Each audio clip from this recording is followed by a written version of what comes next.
জয় শ্রীরাম বন্ধুরা, আপনি একজন সনাতনী ব্যক্তি, আপনি একজন হিন্দু ঘরের সন্তান।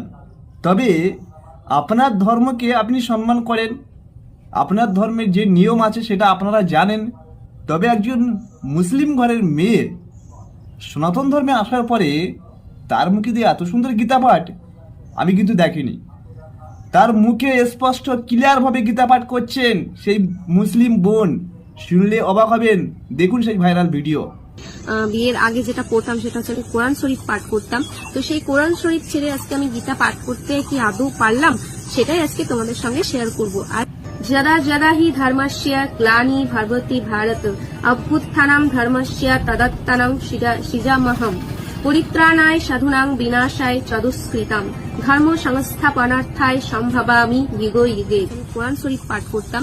তো সেই কোরআন শরীফ ছেড়ে আজকে আমি গীতা পাঠ করতে কি আদৌ পড়েছি, কিন্তু ওটার মানে বুঝতে পারিনি।